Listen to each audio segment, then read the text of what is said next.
Nous allons procéder maintenant à l'enregistrement d'une émission qui va passer sur Antenne A ce 5 janvier 2026 concernant la commémoration des,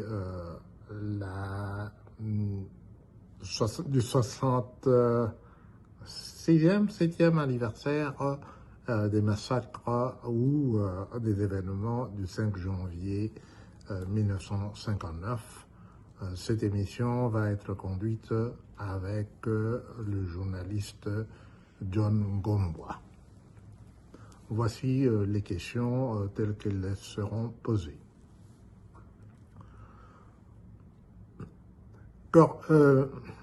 Professeur Mpoïkamoulaï, que représente pour vous la date du 4 janvier 1959 dans le combat pour la liberté au Congo? Merci beaucoup, Monsieur John Ngombwa, de m'avoir invité à cette émission importante.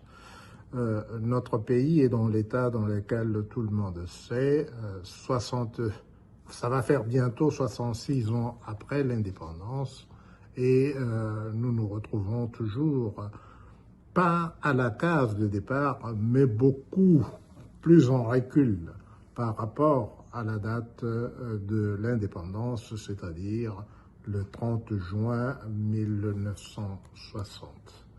Donc, c'est avec un grand plaisir que je suis heureux de me retrouver sur votre plateau aujourd'hui. Oui, nous allons commencer avec vos questions. Je vous remercie. Que représente pour vous, professeur Mpoïkamoulaï, la date du 4 janvier 1959 dans le combat pour la liberté du Congo? Le 4 janvier 1959 est une date mythique pour notre pays. Cette date porte toute la charge symbolique du sentiment national de libération du poids de l'oppression coloniale sous laquelle nos grands-parents et nos parents avaient été brimés, exploités et meurtris sous le régime léopoldien d'oppression et de prédation. Professeur, établissez-vous un lien de parenté entre le sacrifice des martyrs de 1959 et celui des populations qui meurent aujourd'hui à l'est du pays? Si oui, pourquoi? Je dois avouer que je ne saisis pas très bien la portée de votre question. Comme vous le savez parfaitement, les événements qui s'étaient déroulés le 4 janvier 1959 n'étaient nullement planifiés par un quelconque leader congolais. La répression brutale et meurtrière qui s'en était suivie par l'administration coloniale a été le déclencheur d'un réflexe qui conduisit un pays qui n'avait jamais totalement accepté ni intériorisé la vision de grandeur qui fut jadis incarnée par le volontarisme de Léopold II de faire de son royaume une puissance coloniale, à l'instar des autres pays européens tels que l'Espagne, la France, les Pays-Bas, le Portugal et le Royaume-Uni, qui étaient tous des puissances coloniales à l'époque. Ce fut donc l'ampleur du nombre des morts causés par la répression inédite du 4 janvier 1959, une époque à laquelle le mouvement des décolonisations, porté par l'impact de la conférence de Bandung, qui venait d'enclencher le déclin de l'ère coloniale. Pourriez-vous, professeur, préciser davantage l'impact de la conférence de Bandung sur les événements du 4 janvier 1959. Bien évidemment, la conférence de Bandung fut tenue en Indonésie du 18 au 24 avril 1955. Elle avait connu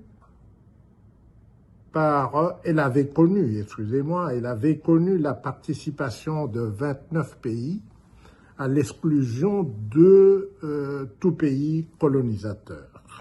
C'était donc les pays d'Asie et d'Afrique qui étaient déjà indépendants à l'époque, ainsi que la Chine. Cette conférence avait été initiée par 4 principaux leaders, nommément l'Égyptien Gamal Abdel Nasser, l'Indien Jawaharlal Nehru, l'Indonésien Sukarno et le Chinois Zhou Enlai. Ces pays africains avaient officiellement participé à la conférence de Bandung, notamment l'Égypte, l'Éthiopie, la Gambie, le Libéria et la Libye. La déclaration finale de la conférence de Bandung avait proclamé 10 principes fondamentaux dont les plus importants étaient 1. Le respect des droits de l'homme et de la Charte des Nations Unies. 2. Le respect de la souveraineté et de l'intégrité territoriale de toutes les nations. 3. La reconnaissance de l'égalité de toutes les races et de toutes les nations. 4. La non-intervention dans les affaires intérieures de notre pays. Et 5. Le règlement pacifique de tous les conflits internationaux. L'impact de la conférence de Bandung sur le processus de décolonisation fut donc immédiat.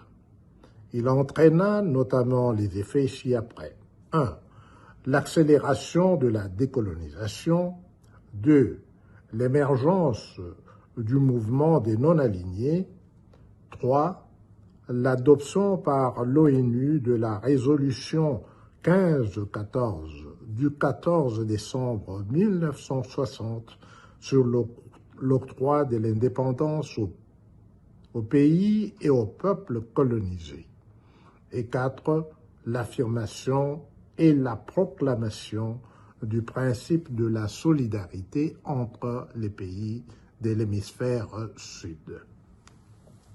À la suite de la conférence de Bandung, Kwame Nkrumah convoqua la conférence panafricaine qui se tint à Accra du 8 au 13 décembre 1958. C'est à la dite conférence que Patrice Lumumba découvrit et assimila les principes fondamentaux qui avaient été déclarés par la conférence de Bandung. Il en maîtrisa et en intériorisa l'esprit et la quintessence. À son retour à Léopoldville, Lumumba tint au fameux centre IMCA le dimanche 28 décembre 1958, un meeting dans lequel il proclama la nécessité d'octroyer l'indépendance immédiate au Congo. Ce fut pour contrer l'impact de ce meeting du leader du MNC que M. Joseph Kasavubu, à l'époque bourgmestre de Dendal, programma un contre-meeting qui devait se tenir ou qu'il devait tenir à son tour au IMCA le dimanche 4 janvier 1959. L'autorité coloniale interdit la tenue du meeting de la Bako que Kasavubu avait programmée. C'est la dite interdiction qui mit le feu aux poudres. Cela déclencha alors la protestation populaire, comme nous savons tous, à la suite d'un match de football. Donc cette protestation n'était guère programmée, ainsi que la répression violente qui s'ensuivit et qui entraîna le péril des morts, dont le nombre officiel, comme nous savons, demeure toujours inconnu et non établi à ce jour, c'est-à-dire 66 ans après l'indépendance, soit 67 ans après les décès des victimes de ce jour-là que notre pays a proclamé martyr de l'indépendance.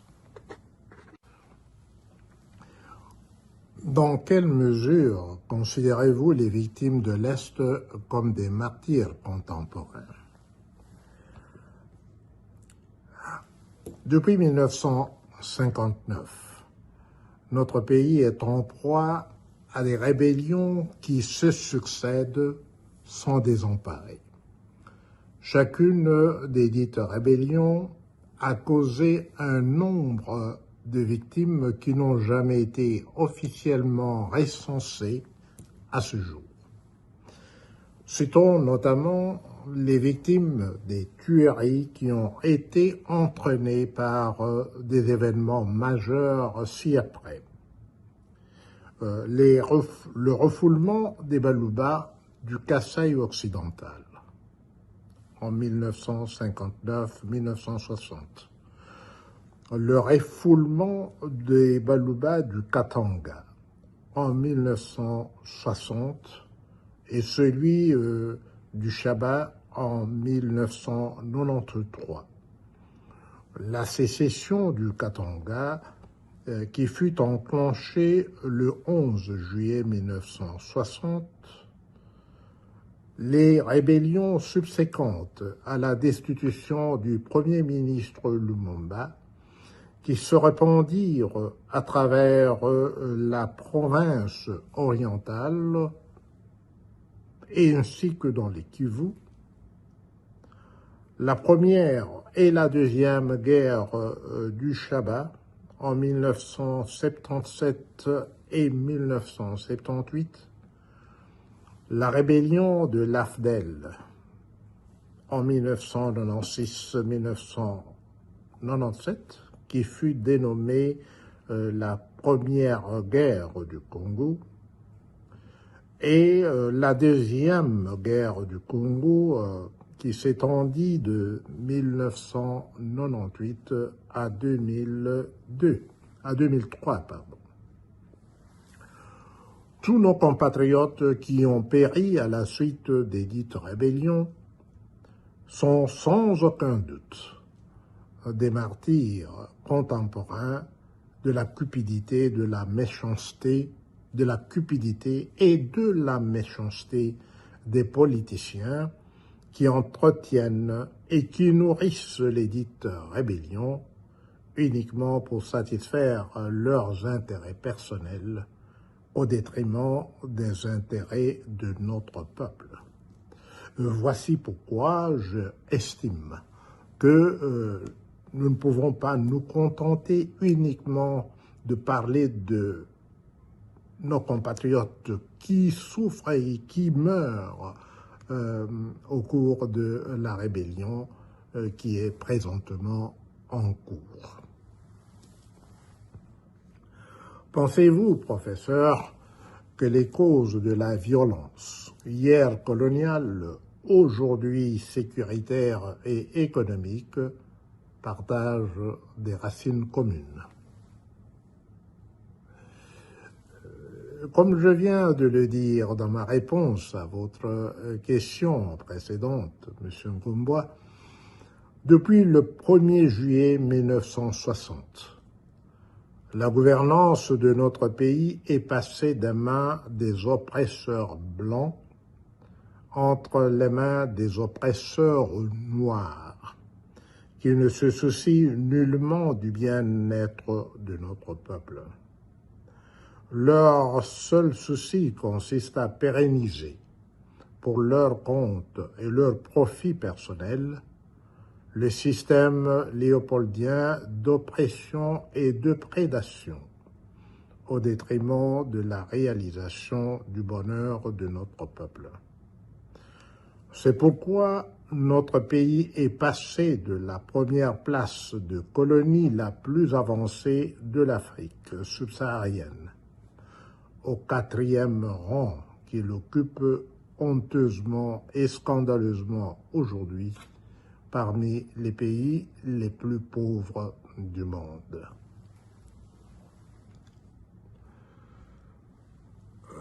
Professeur, vous savez qu'en 1959, comme vous l'avez dit vous-même, au meeting tenu par Lumumba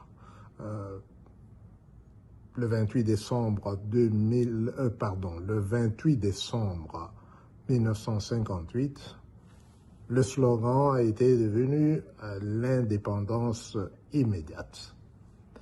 Quel devrait être, selon vous, le slogan pour la résistance actuelle dans l'Est de notre pays? Monsieur Gombois, je dirais plutôt, en réponse à votre question, quels doivent être le motto et le leitmotiv de notre peuple aujourd'hui. Comme vous le savez, mon épouse et moi-même, nous sommes les fondateurs de l'ASBEL dénommé Rassemblement des acteurs de la Renaissance du Congo, RAREC en sigle. La devise de notre ASBEL est « Aimons-nous les uns les autres comme Dieu nous aime ». Nous pensons que l'appropriation de cette devise de RAREC par notre peuple le conduira à devenir plus vigilant à l'occasion de chaque élection, quand chacun de nous se retrouve seul dans l'isoloir pour porter son choix sur ceux qui expriment leur ambition de nous gouverner. Ne dit-on pas que tout peuple a les dirigeants qu'il mérite? Professeur, estimez-vous que le sacrifice du 4 janvier a perdu de son sens face à la persistance des massacres à l'Est? J'estime que le sens de la date mythique du 4 janvier 1959 n'a jamais été proprement expliqué à notre peuple. À mon humble avis, nous avons encore un grand besoin, en tant que peuple, d'inventer le mythe qui doit devenir le mythe fondateur de notre nation. Pour nous, au sein de RAREC, transformer notre pays afin qu'il devienne l'Eldorado africain n'est pas un mythe. Il s'agit plutôt d'un rêve auquel nous nous attelons jour après jour pour que ce rêve devienne une réalité palpable pour nos enfants et pour nos petits-enfants à l'horizon 2050. Comment l'État congolais devrait-il honorer la mémoire des victimes de l'Est pour les hisser au même rang que les martyrs de l'indépendance? Je pense que nous devons tous œuvrer pour établir une paix durable à travers l'ensemble de notre pays, À cette fin, sous l'impulsion de RAREC, le Comité national pour l'Assemblée constituante a adopté une pétition en date du 10 août 2024 qui circule depuis lors pour recueillir le nombre de signatures qui sont requises par la Constitution afin qu'un référendum soit organisé pour que le peuple souverain établisse l'Assemblée constituante. Que manque-t-il au peuple congolais aujourd'hui pour retrouver l'élan d'unité nationale manifesté en 1959?